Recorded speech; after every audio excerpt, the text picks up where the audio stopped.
Dan seharian ini saya angkat tema besar, berkat melayani, dan ada banyak favor yang Tuhan berikan untuk orang-orang yang mau keluar dari zona nyamannya. Musuh orang Kristen itu kepasifan. Apalagi kalau sudah ketambahan budaya yang pasif-sisan. Kita ini sebenarnya sebagian besar kita itu dibesarkan di budaya malu-malu sih. Lebih baik malu-maluin daripada malu-malu. Lebih baik mencoba dan gagal daripada takut mencoba.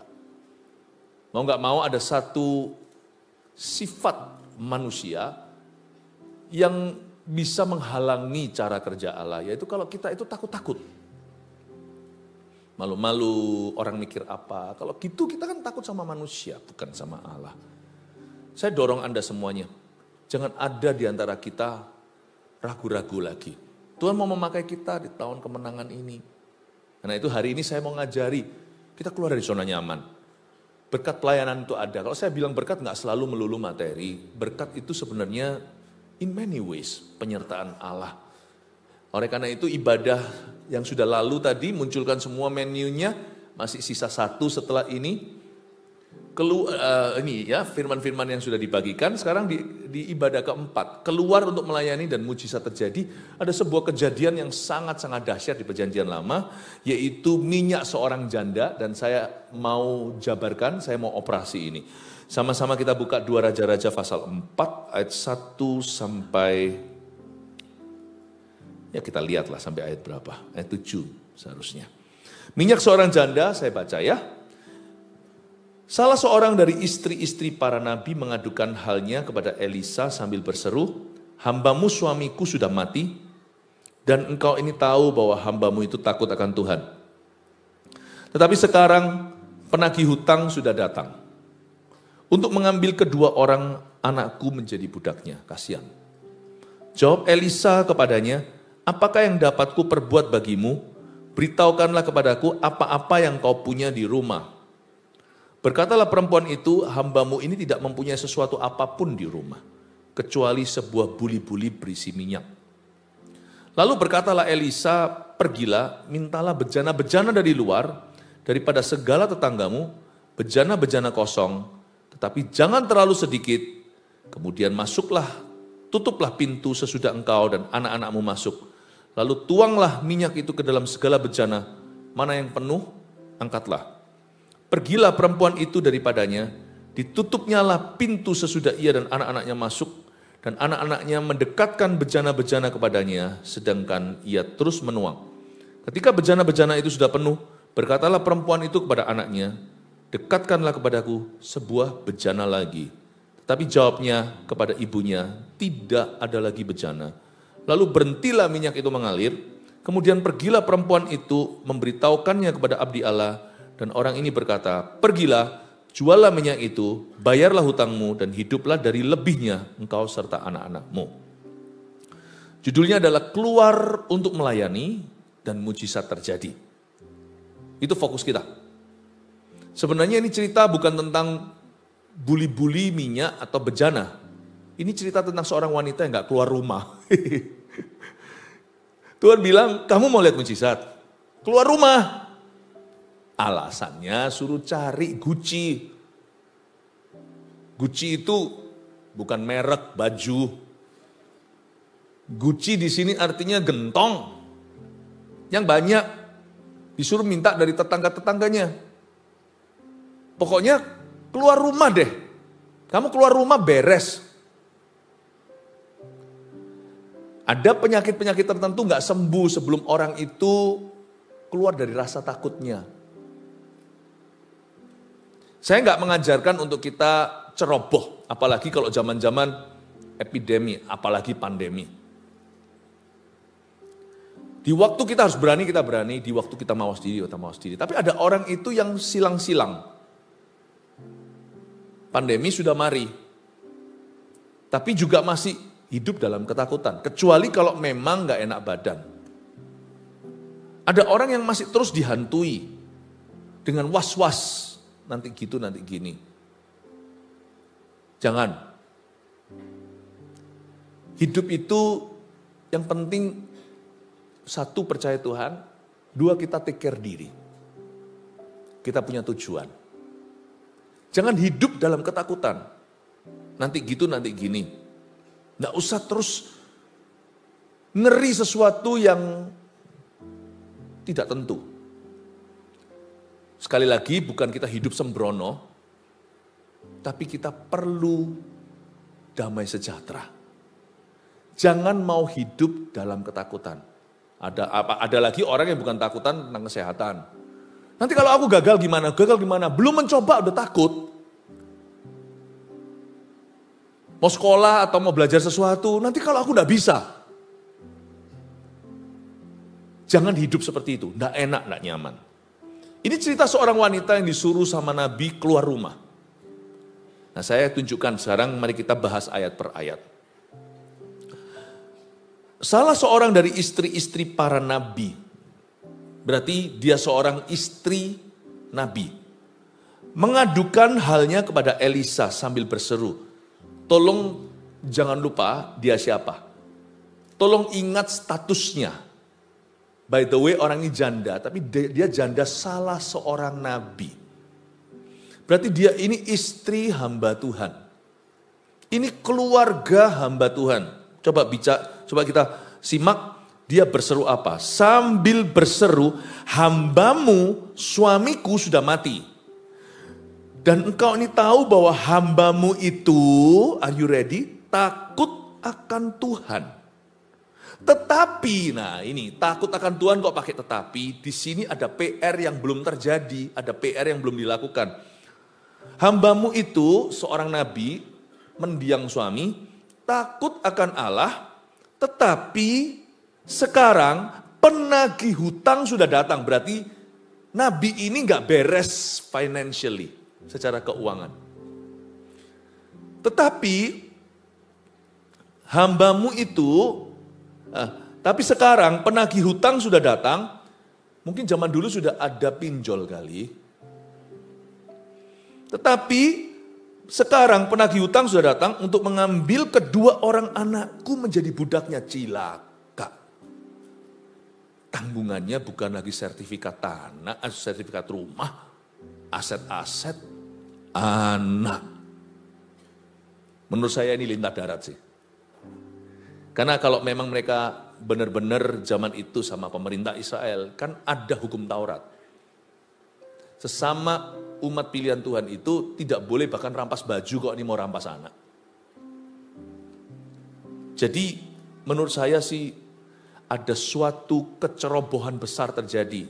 You see, hanya karena kita punya Tuhan, bukan berarti kita tidak punya peran. Tuhan tidak pernah memaksa kita, Roh Kudus tidak pernah menyurupi.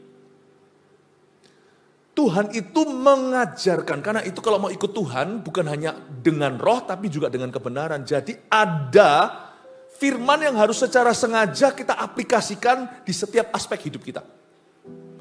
Karena kecerobohan hal ini maka tak terkecuali banyak hamba Tuhan pun gagal membesarkan anaknya. Doakan kami supaya kami tidak gagal. Sekalipun dia seorang pengkhotbah, bisa khotbahi umat, tapi kalau hamba Tuhan tersebut sebagai ayah tidak menerapkan firman secara sengaja dalam parentingnya, seperti Eli yang memanjakan anaknya salah loh. Eli ini punya putra, oleh karena itulah Tuhan menegur hamba Tuhan ini, putranya itu berzina di gereja, korupsi money. Eli diem aja padahal tahu. Sekalipun dia imam besar sebelum Samuel yang mengurapi Daud, Eli gagal.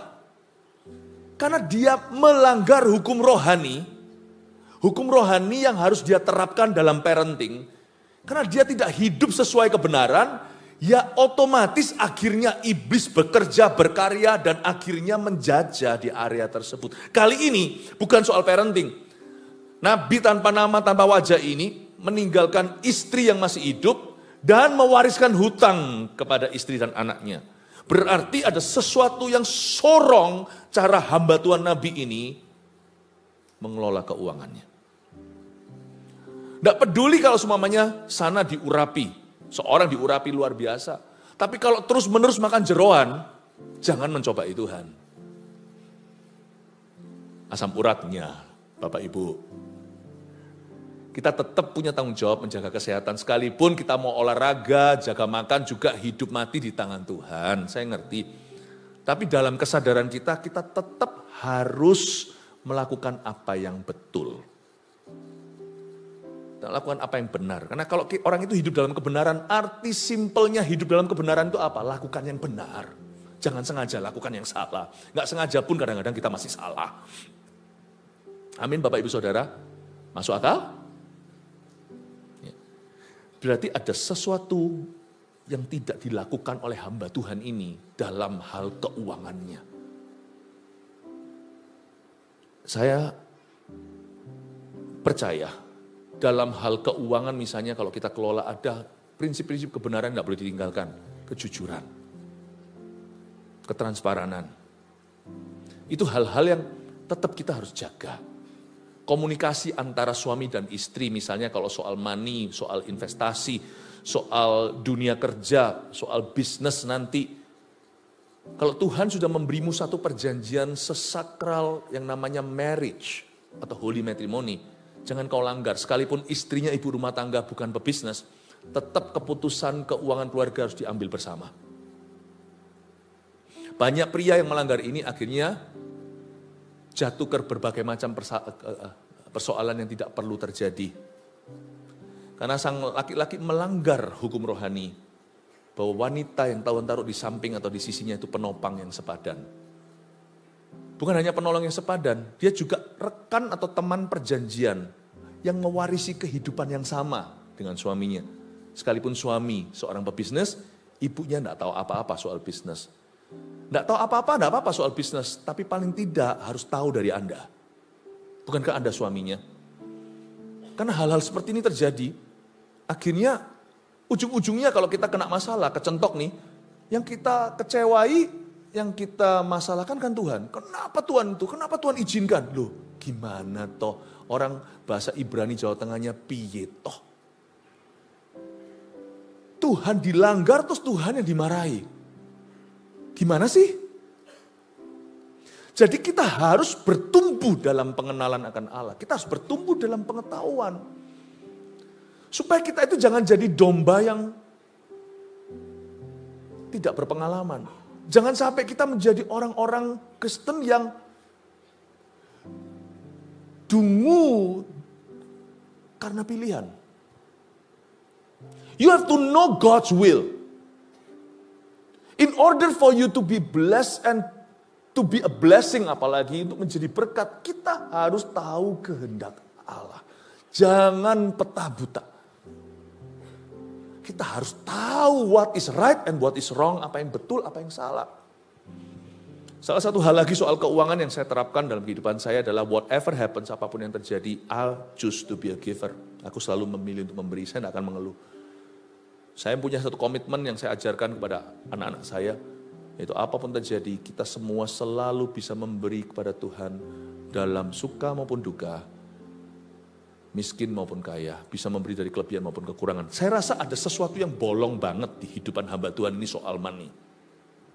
Ya, soal parenting. Soal apa lagi? Saya nggak akan tentukan soal apa karena masing-masing orang kondisinya berbeda. Mungkin soal kesehatan. Mungkin soal pelayanan. Karena kita tidak sungguh-sungguh menghayati soal ministry contohnya.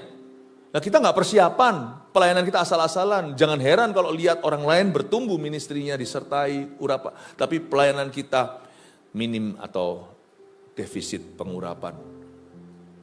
Karena memang kita tidak pernah persiapan. Dengan firman Tuhan ajarkan bahwa kita mesti berdoa. Kita mencari Tuhan. Dari contoh para rasul, sebelum terjadi mujizat, Petrus berdoa di loteng atas pukul 3 sampai lapar. Lalu utusan Cornelius tiba. Ada hal-hal yang mesti Anda terapkan. Dari ayat-ayat ini saya ingin untuk Anda mengerti satu poin yang sederhana bahwa having knowledge alone Kalau kita hanya punya pengetahuan, tidak mengubahkan. Yang mengubahkan itu adalah wisdom, bukan knowledge. Wisdom dan knowledge itu bedanya apa? Kalau knowledge itu pengetahuan, wisdom itu juga pengetahuan, tapi applied knowledge. Wisdom itu adalah pengetahuan yang di-apply atau yang diterapkan. Itulah bedanya. Jadi orang Kristen gak punya pengetahuan parah, gak punya pengetahuan firman. Jadi orang Kristen yang punya pengetahuan doang juga gak kemana-mana. Karena itu mari kita targetkan hikmat. Beriku hati bijaksana. Pengetahuan yang kupunya minim bisa bertambah kalau kita mencari kebenaran. Yang penting setiap kebenaran yang kita sudah kenal tersebut terapkan. Itu wisdom, applied knowledge. Hikmat itu adalah pengetahuan yang kita aplikasikan. Setiap kita punya PR untuk secara sengaja menerapkan firman di setiap aspek hidup kita. Amin Bapak Ibu Saudara. Saya doa di dalam nama Yesus kita semua menjadi pelaku firman. Katakan pelaku firman. Tidak hanya menjadi pendengar firman. Tapi apa yang susah? Kenapa susah jadi pelaku firman? Karena kita juga jarang mendengarkan. Yang kita dengarkan adalah opini manusia. Kalau kita mendengarkan firman aja, belum berhenti di sana. Kita harus sengaja melakukannya. Terlebih susah bagi orang melakukannya. Kalau mendengar aja aras-arasan. Paham maksud saya?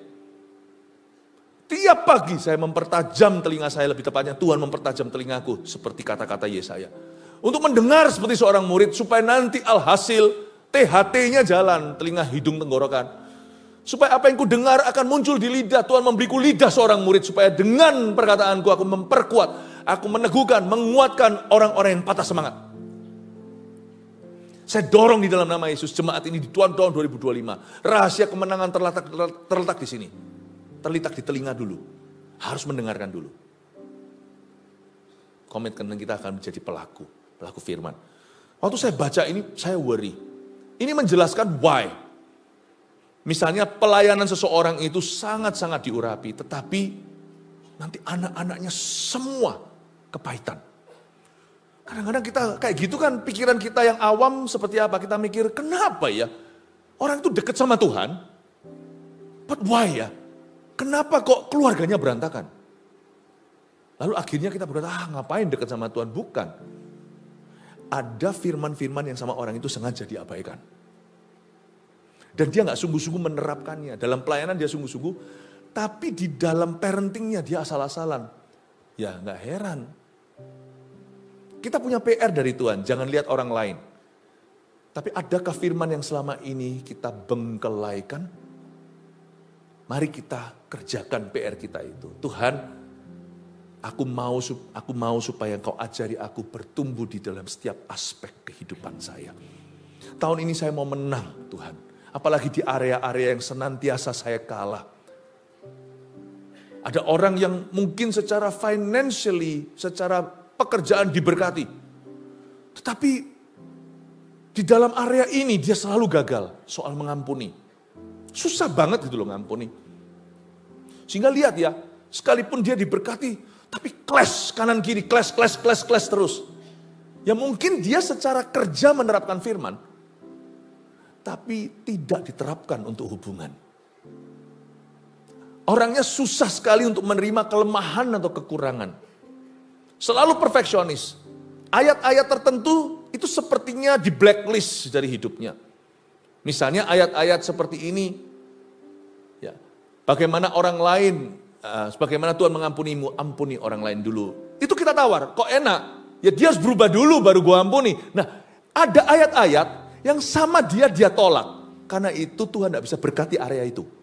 Karena firman itu kalau kita blok dan blacklist, maka ada satu dimensi kerajaan Allah tidak bisa masuk ke aspek hidupmu itu. Padahal Tuhan hendak bekerja, hendak berkarya, hendak mentransformasi. Tuhan mau memberikan breakthrough, Tuhan tidak keberatan. Bahkan Tuhan ingin kita menjadi serupa dengan gambarnya. Tuhan ingin berjalan sama kita di area itu. Tapi nggak bisa karena kita bukannya resist the devil, kita bukan menentang setan. Tapi yang kita tentang adalah Tuhan. We resist God. When you resist God's truth, you are resisting the God of the truth. Waktu kita itu menentang suatu kebenaran, kita itu sedang menentang Tuhannya kebenaran itu. Mana bisa dia bekerja, karena Tuhan tidak pernah memaksa. Makanya itu saya selalu hati-hati, apakah saya pilih-pilih. Ada ayat-ayat tertentu yang saya aborsi karena nggak nyaman sama gua. Misalnya begitu. Firman-firman tentang penundukan diri susah, ini aku nggak mau. Yang soal berkat, wah, welcome home. Tapi yang tentang penundukan diri, sacrifice, berkorban, aduh ampun. Ya, kita akan melihat pekerjaan divine work di area itu. Amin Bapak Ibu Saudara. Kalau Anda baca banyak cerita mengenaskan di mana hamba-hamba Tuhan tak terkecuali Samuel pun ya.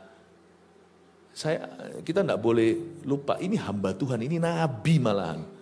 Kok bisa sampai penagih hutang mau datang ambil kedua anaknya itu? Saya baca ayat ini terganggu. Enggak tahu kalau Anda baca ini biasa, saya terganggu. Ini kan nabi. Bukan skeptis nih, tapi kritis. Pikiran saya itu kritis untuk percaya, bukan kritis untuk bimbang. Saya berpikir, ini kan hamba Tuhan, ini kan nabi. Kalau dia begini, apalagi di zaman Elisa, ini dekat sama Elisa.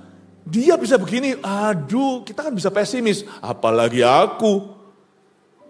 Terus tiba-tiba Roh Kudus kayak ngomong, bukan karena aku tidak menyertainya, tapi ada hukum-hukum rohani yang dia tidak anggap serius, apalagi di area itu. Bapak Ibu Saudara, adakah di area-area tertentu hari ini Tuhan tidak bisa bekerja lebih dalam hidupmu?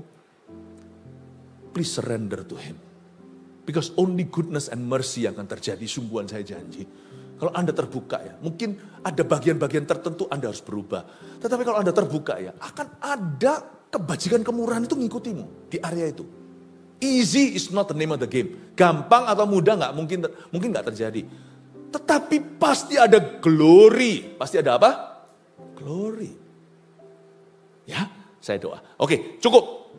Ini bukan topik inti saya.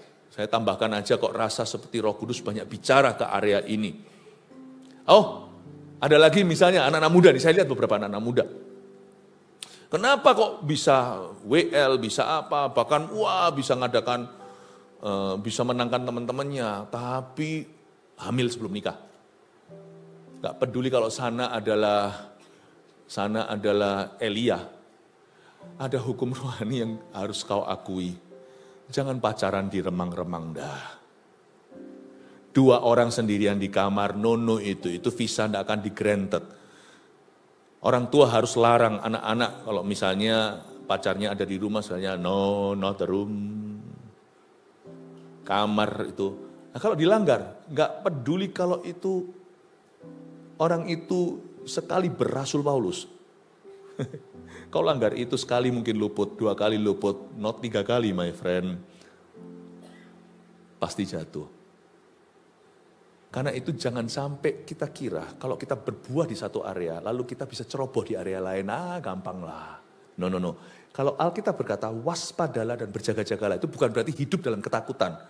Nggak usah kita was-was atau paranoia atau paranoid, nggak perlu. Tapi kalau Tuhan bilang waspada dan berjaga-jagalah itu semua area. Jangan takut, Anda nggak perlu berpikir keras kok, mikir terus gini, terus lama-lama orang gini terus. Kenapa? Lagi waspada.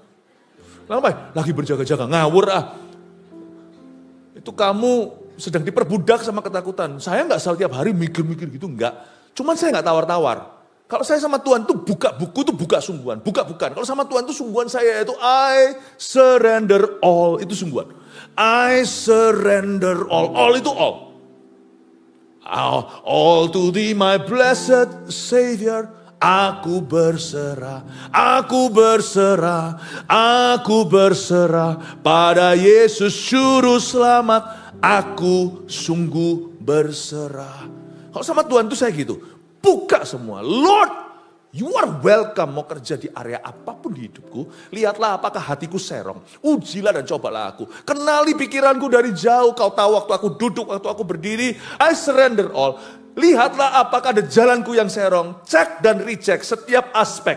Tolong Tuhan satu-satu. Nggak ada secret drawer. Tidak ada sorokan sembunyi. Dan tidak ada kamar abu-abu di hatiku. Apapun monggo silakan kerjakan dalam diriku. Kalau saya sama Tuhan itu kayak gitu. Jangan ada belenggu kubu pertahanan. Anda harus punya kubu pertahanan terhadap setan, dan itu kebenaran. Nah, kalau kebenaran kita kubui dengan apa? Apa yang akan melindungimu? Saya kok merasa saya harus mengajarkan ini. Ini saya sudah nggak tahu apa yang terjadi dengan kebaktian 4 ini. Bolak-balik mesti begitu. Yang saya rencanakan mesti nggak terjadi. Yang lalu juga begini. You really make me change my plan. Saya kok merasa saya harus ngomongin. Tapi tetap kembali ke laptop. Kita harus lihat ini sekarang ya. Ayat berikutnya saya jelaskan apa yang terjadi dengan wanita ini. Kan dari tadi ngomong soal almarhum suami. Let me talk about his wife then. Jandanya. Lihat ya. Ayat 2. Jawab Elisa kepadanya. Apakah yang dapat kuperbuat bagimu? Ini pertanyaan bagus loh. Apa yang dapat aku perbuat bagimu? Ini pertanyaan adalah belas kasihan sekaligus ujian. Yesus pernah tanya yang sama di Perjanjian Baru. Ketika ada seorang yang lumpuh di Bethesda, kolam Bethesda, kamu mau sembuh? Bukan dia jawab iya atau tidak, kan multiple choice toh, itu kan gampang. Jawabannya, aku di sini bla bla bla mengeluh berapa tahun.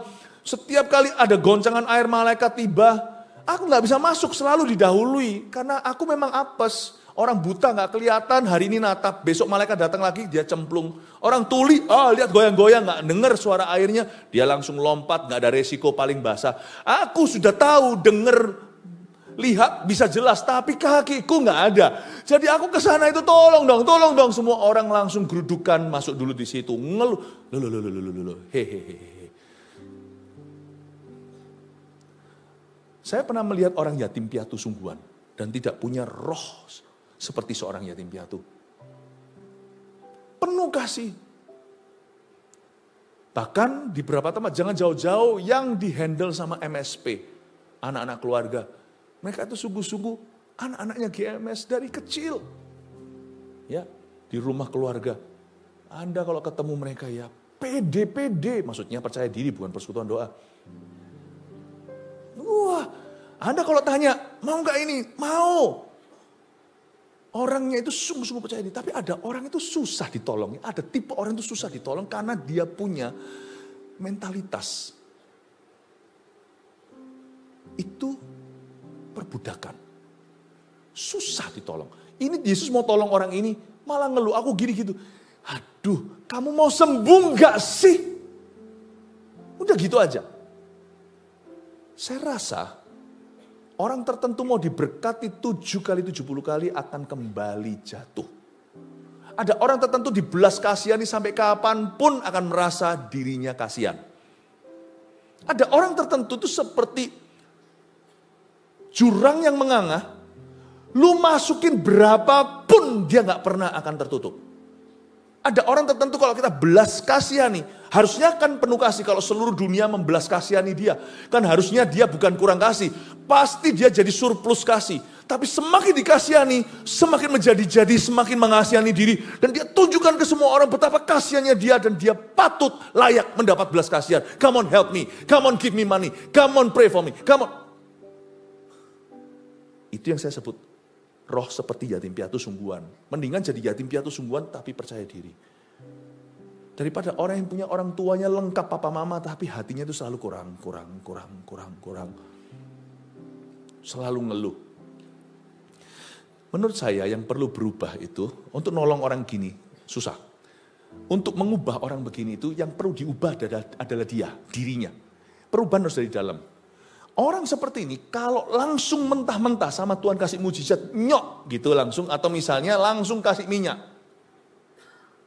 Dia juga tidak akan puas, dia tidak akan bersyukur, dia tidak merasa cukup, dan dia juga tidak akan keluar. Tidak akan, karena bolongnya itu di dalam, bukan dompetnya kali ini. Karena itu Elisa memakai metode yang menurut saya sangat dahsyat dan sangat penuh hikmat. Dia tanya seperti ini. Apakah yang dapat kuperbuat bagimu? Pertanyaan simpel. Beritahukanlah kepada aku apa-apa yang kau punya di rumah. Apa aja kamu punya di rumah? Elisa ini kan peka. Kok tahu kalau wanita ini tidak homeless? Kok punya rumah? Lalu seperti dugaan saya, kita lihat ayat berikutnya. Hari itu Elisa akan ajari dia ministry. Orang kayak gini sembuhnya cuman kalau dia melayani, kalau dia taruh kepentingan orang lain dan dahulukan itu. Orang gini sembuhnya cuman gitu. Tadi pagi saya sampaikan bahwa ministry salah satu dimensi pelayanan itu, kadang-kadang kita kira pelayanan ini butuh aku, sebenarnya enggak, kita yang butuh pelayanan. Karena pelayanan itu ada satu dimensinya yang menyembuhkan kita dari roh yatim piatu. Detik di mana kita berhenti melayani dan fokus pada Yesus, umatnya, amanat agung, waktu kita berhenti mendahulukan kepentingan orang lain, dan kita merasa kita yang utama, detik itu kita jatuh sakit. Dan peduli amat protein firman apa yang kau makan, kau tidak akan bertumbuh. Karena ototmu cedera. Jadi Elisa tahu mujizat sesungguhnya dibutuhkan oleh sang wanita. Bukanlah minyak yang mengalir. Kuncinya bukan minyak, tapi bulinya. Dan bagaimana mendapat gentong-gentong itu, inilah triknya, disinilah hikmatnya. Lihat ya apa yang dijawab. Apa yang kau punya di rumah, berkatalah perempuan itu 2B, hambamu ini tidak punya sesuatu apapun. As I predicted. Hatinya merasa aku tidak punya apa-apa. Itu juga mentalitas kemiskinan itu yang dimiliki oleh sang suami mendiang. Kita nggak punya. Kalau kita nggak punya sesuatu, kalau nanti orang lain akan hina kita. Nah, belum apa-apa motivasinya adalah gaya, bukan untuk memuliakan Allah. Dari dulu pikirannya adalah untuk demi kepentingannya, demi glory atau kemuliaan keluarganya. Gak pernah, saya rasa keluarga ini sudah biasa hidup eksklusif. Nubuatan dia selalu berikan. Tapi kalau soal perkara-perkara tertentu kayak gini sama Tuhan sama manusia. Gak heran tidak ada penyertaan. Mereka selalu ngerasa kurang dan tidak pernah memposisikan diri sebagai orang yang memiutangi, sebagai orang yang memberi, sebagai orang yang memberi belas kasih, sebagai orang yang mendoakan. Jadi menurut saya ada something really wrong with this family. Dan waktu ditanya sama Elisa, dia jawabannya hambamu gak punya apa-apa. Kecuali, menurut saya ini hanya karena sungkan. Dia ingat-ingat apa lagi ya? Kecuali sebuah buli-buli berisi minyak. Menurut saya dia tidak tahu itu gunanya apa. Menurut saya dia pesimis tentang buli itu. Gak mungkin dia berkata, Eureka. Ya, ditemukan kayak Einstein menemukan teorinya. Ada buli. Gak mungkin dia optimis. Dia bilang, Pak Elisa, gak ada sih apa-apa di rumahku. Gak ada sih. Apa ya nak, kan anaknya kan mau diambil sama penagih utang. Ya cuma ada satu gentong gitu aja. Paling gitu ngomongnya, ya cuma ada satu gentong. Orangnya itu kudu pesimis. Orang ini kalau dia mau melayani itu harus tunggu sampai dia gak punya masalah. All or nothing. Dia kalau memberi itu tunggu sampai dia punya segalanya. Dia itu gak bisa menghargai perkara kecil, uang kecil, gak bisa menghargai kesempatan kecil, gak bisa menghargai waktu yang sebentar, gak bisa menghargai apa. Dia itu maunya all or nothing. Jadi akhirnya dia berkata, ada satu gentong sih. Saya bisa rasakan si Elisa itu, saya bisa bayangkan dia itu langsung applause wanita ini. Nah, itu loh. Itu apa? Kamu akhirnya bisa menghitung berkatmu ada satu buli kan? Count your blessing kan, name them one by one. Lalu berkatalah Elisa, pergilah. Mintalah bejana-bejana dari luar. Daripada segala tetanggamu bejana-bejana kosong. Tetapi jangan terlalu sedikit. Elisa justru pakai. Karena wanita ini jarang menghitung berkatnya. Dan dia jarang merasa bisa. Aku mau pelayanan pastor, tapi nanti tunggu sampai aku keluar dari semua masalah hidupku. Oke, pelayanan nanti waktu mati. Aku baru bisa memberi pastor kalau aku udah kaya raya. Kamu gak akan kaya raya dengan mentalitas seperti itu. Saya gak ngomong soal materi ya. Saya ngomong soal spirit atau mentality. Aku tidak bisa ngampuni, kecuali orang itu berubah. Aduh, kalau tarik lebih jauh. Tapi hari itu Elisa kasih dia sebuah pertanyaan, bukan menjebak, tapi menyadarkan. Kamu punya apa di rumah? Nggak punya apa-apa sih. Nah, ada apa ya mama? Kamu ingetin mama dong. Ada apa? Cepat ini. Pastor Elisa lagi tanya, cepat. Dia harapannya itu langsung, simsalabim, boom. Langsung dapat berkat. Secara materi maksudnya. Kok malah dapat PR itu gimana? Dia kan perlu ditolong, kok malah dikasih tugas. Gimana sih Elisa ini? Elisa ini gak salah apa? Elisa ini memang berhikmat, kalau Anda baca. Bahkan Naaman datang itu kan, dia pertama kecewa. Disuruh pergi ke sungai Yordan, celup-celup 7 kali. Dia ini jenderal. Dia ini panglima seluruh tentara negara adikuasa dan penjajah. Dia bilang, ngamuk dia, emangnya di negaraku enggak ada nabi, enggak ada ahli nujum, disamain lagi sama hamba Tuhan. Enggak ada. Mereka itu cuman saya kira, Elisa itu akan, ya gimana lah, bim salah bim lah, sana sini mantra. Aku sembuh. Disuruh ke sungai Yordan. Buka baju kan kelihatan kusta. Gimana dengan tentaraku semuanya? Lihat gitu mana bisa respect sama aku. Suruh celup-celup 7 kali lagi. Emangnya di negaraku enggak ada kali yang lebih bersih? Sungai Yordan keruh sekali. Ngamuk dia mau pergi. Lalu tiba-tiba diingatkan. Bukankah Anda akan melakukan lebih dari ini? Diingatkan oleh seorang, abdinya apa. Tuhan pakai orang itu untuk mengingatkan. Bukankah Bapak akan jauh lebih ini, menempuh lebih dari ini. Demi untuk sembuh dari kustamu kan. Nggak ada salahnya, dia adalah nabi yang harus kau dengarkan. Ikut. Dalam kasus Naaman, Tuhan kasih tugas lewat Elisa. Supaya supaya panglima ini belajar untuk rendah hati. Belajar bergantung sama Tuhan. Belajar mengerti bahwa not all his power and money can buy God's blessing. Tapi menuruti perintah Tuhan. Ke sungai Yordannya tidak ada yang keramat. Tapi Tuhan uji imannya. Karena Naaman perlu bertobat bukan dari kustanya. Tapi dari kusta hatinya. Dia perlu bertobat dari prideful spiritnya, dari arogannya. Wanita ini perlu bertobat dari roh yatim piatunya. Harus bertobat.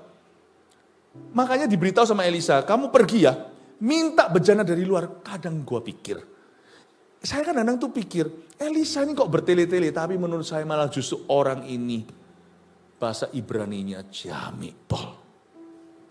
Orang ini peka benar, bukan hanya dengan Tuhannya, tapi peka dengan spirit manusia yang dia sedang layani. Dia berkata, pergilah, mintalah bejana dari luar, supaya lebih jelas, supaya dia nggak sembarang cari-cari di mana-mana, beli atau apa. Daripada segala tetanggamu. Kamu minta bejana kosong ya. Tapi please ya, jangan terlalu sedikit, ketuk satu pintu, cuman ambil satu. Kamu ambil nanti, ujung-ujungnya ayat-ayat yang kita baca tadi, nanti kalau nanti minyaknya keluar, hiduplah kamu dari selebihnya. Bisa bayangkan Bapak Ibu Saudara, apa yang sedang terjadi? Mau enggak mau, dia keluar rumah. Mau enggak mau, dia enggak boleh takut. Enggak boleh takut terjangkit penyakit. Mau enggak mau, dia harus tinggalkan traumanya. Karena dia sebagai janda, mungkin juga menurut saya keluarga ini sudah eksklusif dari dulu, tidak pernah mau kontak. Udah ada dunianya sendiri. Enggak perlu gereja lah, gereja. Apalagi orang pernah trauma sama gereja. Nanti kalau aku kembali lagi terkonekkan sama orang, ya, your neighbor itu kan enggak tentu tetangga, itu sungguhan orang di sebelah-sebelah tinggalnya. Your neighbor itu kan manusia. Love your neighbor, cintai sesamamu. Dalam bahasa Inggrisnya, your neighbor atau tetanggamu. Tuhan suruh kita untuk connect sama sesama kita lagi. Kamu keluar rumah, connectlah sama sebanyak mungkin manusia yang ada di sekelilingmu. Bergabunglah dengan mereka. Kamu masuk dalam hidup mereka. Bukan kepo ya, bukan ngurusi. Tapi urusi yang perlu. Dan kamu harus membuka diri untuk mereka masuk di hidupmu. Elisa sedang mencoba mengimport manusia ke dalam hidupnya dia yang sudah tertutup. Apalagi udah pernah trauma. Trauma bergereja, trauma ini, trauma pelayanan. Elisa ingatkan, minyak berikutnya yang mengalir, itu bukan dari rumahmu, tapi ketika kamu keluar rumah, bejana mereka yang kamu adopsi, dalamnya ada minyak urapan untuk kamu, untuk bebaskan anakmu. Paham ya? Minyaknya enggak dari rumahnya, terjadi di rumahnya ketika kejadian, tapi minyak itu dari Tuhan, lewat bejana di luar. Ketika dia keluar rumah untuk dapatkan gentong itu, dia bawa masuk, itu imported blessing. Itu impor. Kejadiannya di rumah. Karena mereka benefactor, mereka adalah orang-orang yang terima faedah. Tiada lain, tiada bukan, wanita ini ditolong secara mujizat, anak-anaknya tidak jadi diambil penagih hutang, dan berkat rumah tangga ini, ternyata dari guci-guci tetangga. Saya bisa bayangkan wanita ini keluar dari rumah, terpaksa. Aduh nak, dalam hati ya. Mungkin anaknya nggak bisa ngerti karena masih kecil. Dalam hati, tahu gini, aku nggak tanya Elisa, tanya pendeta yang lain aja lebih gampang. Lebih mudah, oh mujizat. Aku kok malah justru di otak-atik zona nyaman. Tahu gini kan enak aja langsung bim salah bim, abrakadabra, muncul langsung. Kenapa kok pakai guci? Kalau dia bisa alirkan sesuatu lewat gentong itu, tak bisakah dia tumbuhkan money on a tree? Tak bisakah dia munculkan uang di atas pepohonan? Udah gitu aja tinggal saya petik. Kalau bisa tuh daunnya berubah semua jadi dolar. Kan enak, di rumah saya kan ada pohon, munculkan aja. Udah tinggal dipetik. Kalau gitu, sana enggak interaksi sama manusia. Money is easy. Tapi hati eksklusifmu dan jiwa traumamu dan juga keselfishan, keegoisanmu, maunya itu hidup sendiri, just me and my children, itu nanti tidak sembuh. Tuhan tidak masalah dengan memberkati dia keluar hutang. Tuhan mempermasalahkan karakternya yang tertutup. Get out. Keluar dari rumah. Ketuk pintu tetanggamu ya, one by one. Saya cuma bisa bayangkan aja dia ketuk yang satu. Mau ndak mau kenal teman lama. Berbicara. Nggak mungkin lah kalau ada orang nggak percaya. Kalau saya bel rumah Anda, saya bilang pinjem gentong boleh. Kira-kira paling tidak basa-basi pasti terjadi. Loh, untuk apa Pastor Philip? Pasti. Mau nggak mau saya cerita. Saya ini sudah anti terbuka, harus terbuka sama Anda.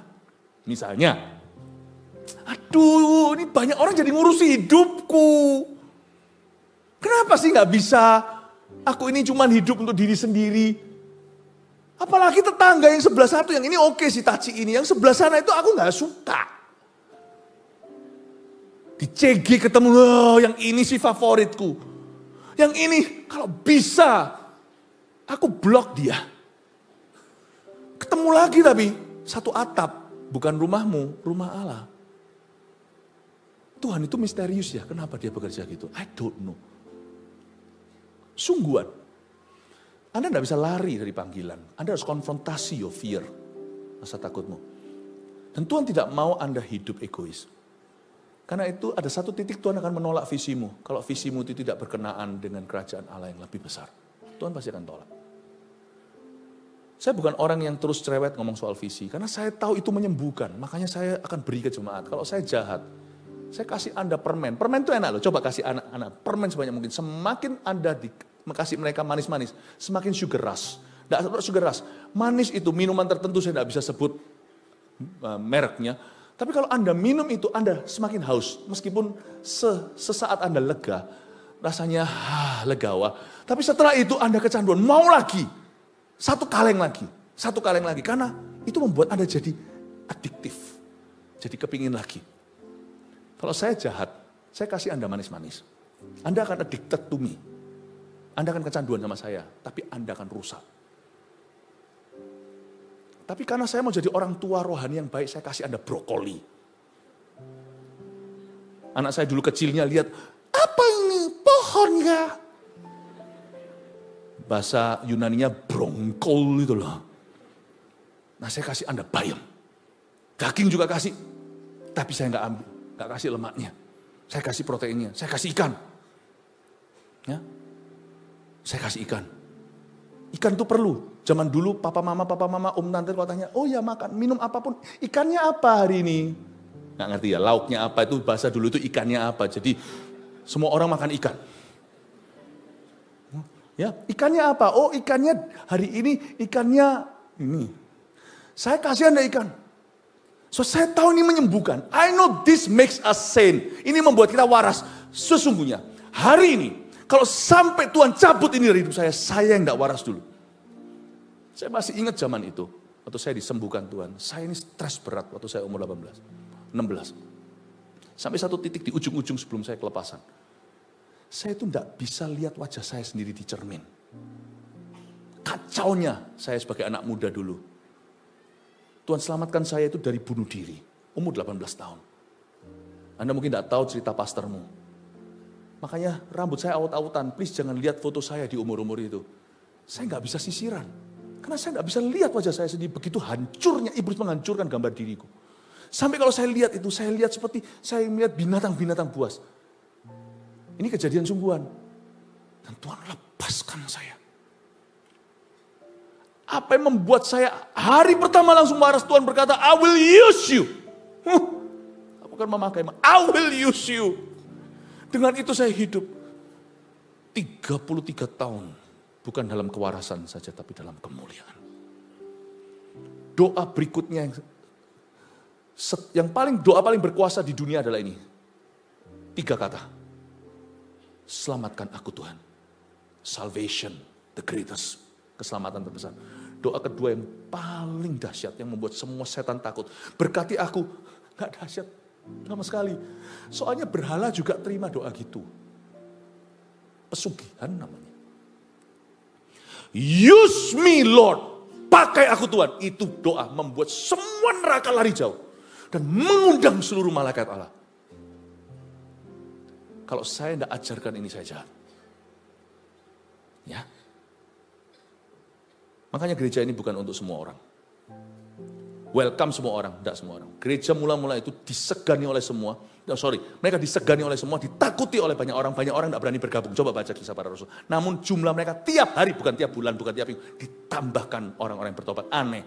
Orang takut gabung, malah gabung. Karena ini bukan gereja untuk semua orang, ini gereja untuk orang-orang yang mau sungguh-sungguh mengiring Yesus. Kasih tepuk tangan untuk Tuhan.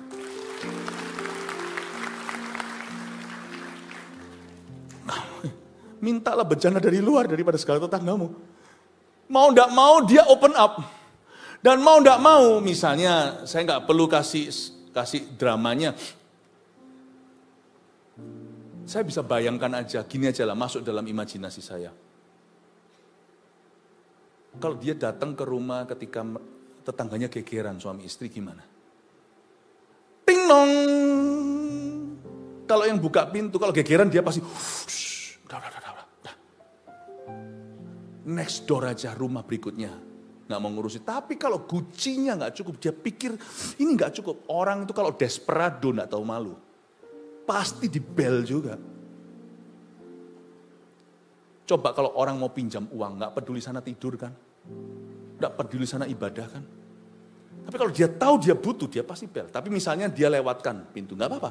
Tapi mungkin nggak rame dari luar. Tapi ketika dibel pintunya, buka, matanya sudah bengkak. Masa Anda tega berkata, Ci, pinjam gentong. Coba imagine deh, kalau baca Alkitab ini jangan asal-asalan. Kira-kira gimana? Pasti kalau sesama wanita. Kenapa Ci? Pastilah. Itulah saya kagumi perempuan daripada laki-laki. Laki-laki individualis, lulu gua. Bahkan kalau kita rangkulan kalau bisa. Perempuan ke WC aja bareng yuk. Setia kawan itunya luar biasa kalau wanita. Itu kita harus belajar. Bayangin kalau ting dong. Terus habis itu meler semua. Bengkak lagi ada KDART. Kekerasan dalam rumah tangga. Kira-kira Ci, punya gentong ekstra enggak dipakai? Midon juga boleh deh. Nggak tahu midon ya, nggak apa-apa yang anak. Nggak tahu, gentong untuk pipis itu loh. Pasti, kenapa Ci? Konseling terjadi. Kadang-kadang kita yang dilayani open up dulu. Kenapa gentong? Karena sini fine thank you. Ngomong-ngomong, oh gitu. Oh oke, kita doakan ya Ci. Supaya nanti Taci ini, gentong ini yang bisa kami bantu. Tapi Taci supaya nanti dari sini akan keluar airnya. Dia berkata nggak apa-apa, nanti gentong ini aku kembalikan. Bahkan penuh minyaknya untuk Anda. Oh nggak usah lah Ci, kalau saya membantu itu saya tanpa pamrih. Nggak apa-apa, saya tidak pernah pinjam-pinjam orang. Saya ini justru anti orang. Tapi saya itu sombong sekali dulu, saya itu eksklusif sekali. Tapi Taci pinjamkan ini, gentong ini nggak dipakai toh Ci? Nggak. Nanti besok saya kembalikan ya, setelah saya ketemu Bapak Elisa, saya kembalikan. Oke, nggak apa-apa, kamu pinjam aja. Tapi sebelum pergi ya, tetangganya didoakan. Karena dia lebih beriman, lebih rohani. Di CG kan kita ketemu gitu. Di ministry kan juga gitu. Selalu ada yang lebih rohani, ada yang kalah rohani. Selalu gitu. Nanti kalau yang kalah rohani sama Anda, ya itu tadi yang bejut-bejut tadi itu. Lalu ketika datang, lu kenapa sih? Lalu akhirnya nggak jadi pinjem gentong. Ngobrol sama temenmu itu. Lu kok suamimu gitu? Aduh Ci, suamiku tuh mati. Kamu masih punya suami asal dia gak pukul kamu. Doakan aja supaya dia berubah. Udahlah jangan kontok-kontokan perkara yang gitu. Udahlah. Anda tidak jadi janda itu sudah bahagia. Ayolah, rujukan kembali Ki. Maunya aku dapat uang untuk tutup hutang. Semua untuk keluargaku supaya anakku gak diambil penagih hutang. Ujung-ujungnya doakan, layani tetangga. Yang kita hindari selama-lamanya dalam hidup kita. Mau ndak mau nggak bisa pilih-pilih. Siapapun yang buka pintu yang perlu kau layani. Dalam ministry kan gitu, dalam CG juga. Ya layanilah, doakan dalam nama Yesus. Doakan. Selama ini aku cuman fanatik sama darah dagingku. Kamu itu bukan darah daging saya. Tapi sekarang saya harus adopsi. Saya harus empati dengan problem Anda. Konseling terjadi, saya doakan. Coba bayangkan sampai lupa anaknya di luar kedinginan. Mama, sudah belum mama? Oh, terakhir setelah didoakan, tetangga Anda diberkati lewat kesaksian Anda. Tetangga Anda merasa hidupnya susah, ketika ketemu Anda merasa aku bukan yang paling susah. Lalu Anda menguatkan tetangga Anda, setelah selesai itu, baru dia ingat, oh iya ya, datang ke sini kan tujuannya mau pinjam Gucci. Ci, punya gentong enggak? Bayangkan, kan Elisa bilang dengan jelas, kamu keluar ya, dan ke tetanggamu jangan terlalu sedikit ya. Sisir semuanya, jangan pilih-pilih. Saya rasa dia ngerti kok, dia pulang ke rumah gak nangis lagi. Dia hanya berkata, aku sembuh Tuhan, aku waras. Dia sampai ke rumah itu ngomong sama anaknya, ini Gucci yang kosong taruh sana. Mama sudah tidak meragukan lagi, imanku dulu itu untuk berkatku, makanya susah. Mesti harus iman-imani. Tapi sekarang aku punya tujuan. Aku ngerti hati dan pikiran Tuhanku. Terima kasih Pastor Elisa. Sekarang aku paham. Nah, beber itu semuanya Gucci-nya. Karena mama waktu dapat minyak ini, mama mau kembalikan ke tante ke tante itu. Mama mau balikan karena yang situ juga kesusahan ekonomi. Saya mau bagikan, saya mau kasih ini nanti dengan minyaknya. Sekaligus ngapain kosong? Kalau penuh kita tuang, kita jual. Kita punya allowance, diberi kesempatan untuk meminjam ini 1 minggu. Nanti hari ke-8 kita kembalikan. Waktu kita kembaliin, mama tetap minta air terakhir, minyak terakhir mengalir adalah untuk tetangga saya. Kalau ada baca, ada 1 titik air, minyaknya berhenti ngalir. Tadi yang kita baca ayat berapa? Saya rasa minyak terakhir mengalir itu untuk tetangganya. Nggak mungkin dia balikin cuman Gucci gitu, kosongan, ompongan. Malulah dia. Dan itu juga bukan cara kerja Allah. Allah kalau memberkati seseorang memulihkan, itu nggak sampai dia itu sampai titik 0 lagi. Allah kalau memulihkan hidupmu itu sampai Anda jadi berkat buat orang lain. Allah kalau memulihkan Anda itu, saya buktikan Mazmur 23. Kalau Tuhan urapi seseorang, pialaku penuh melimpah.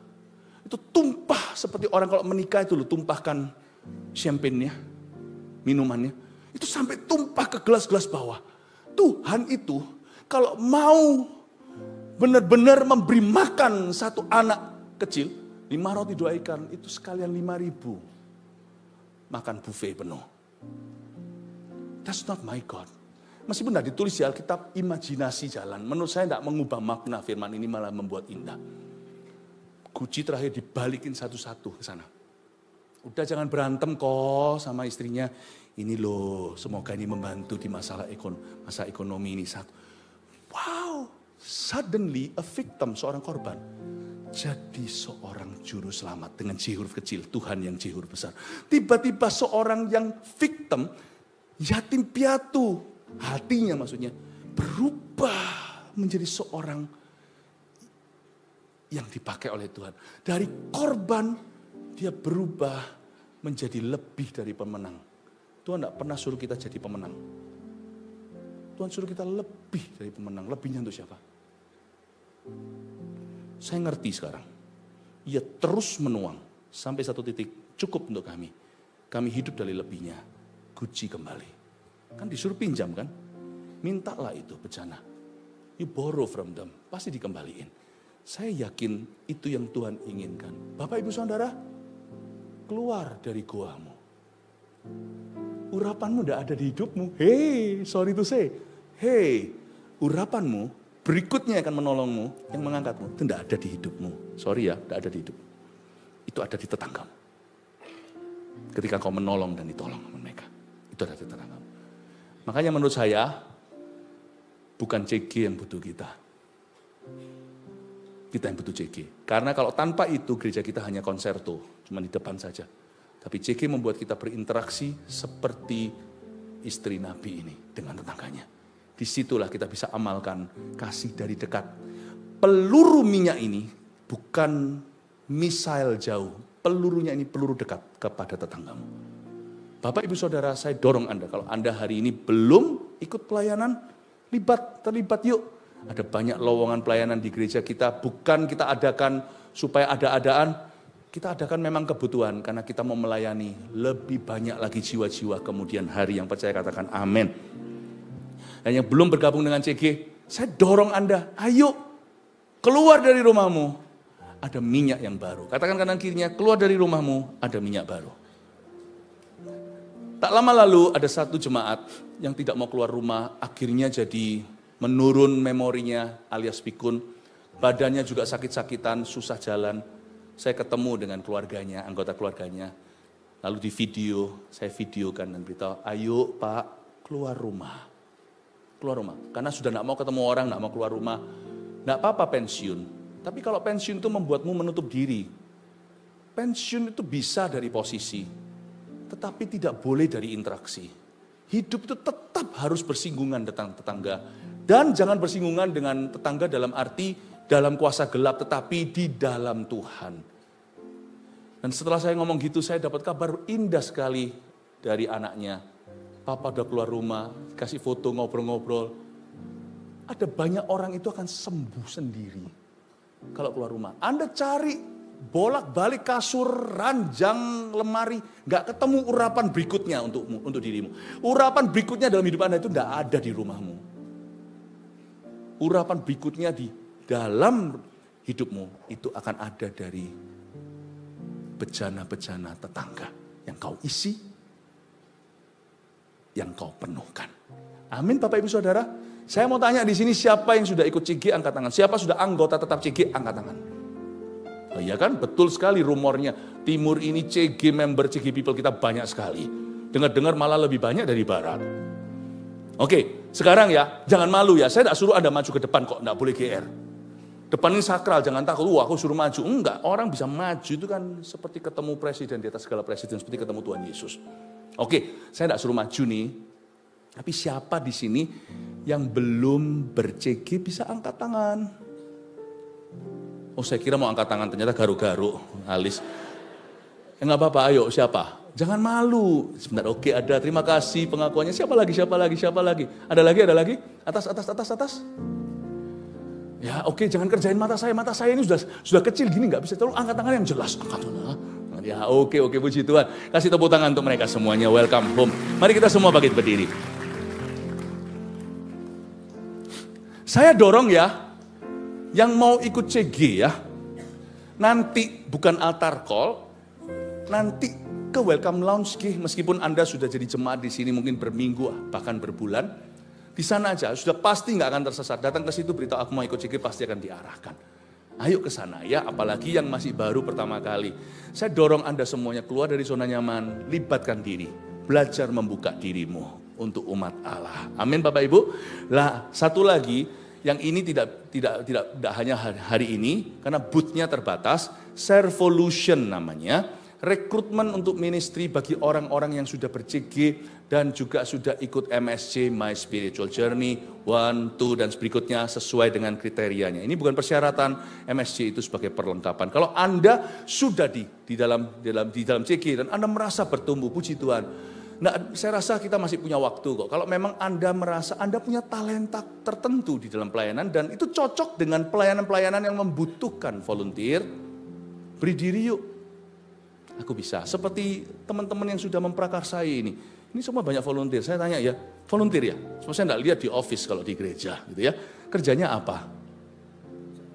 Apa? Usaha. Oh ya. Ya, oke, usaha apa? Usaha semen, puji Tuhan. Ya, ini usaha semen, tapi pinter nyanyi. Puji Tuhan, volunteer.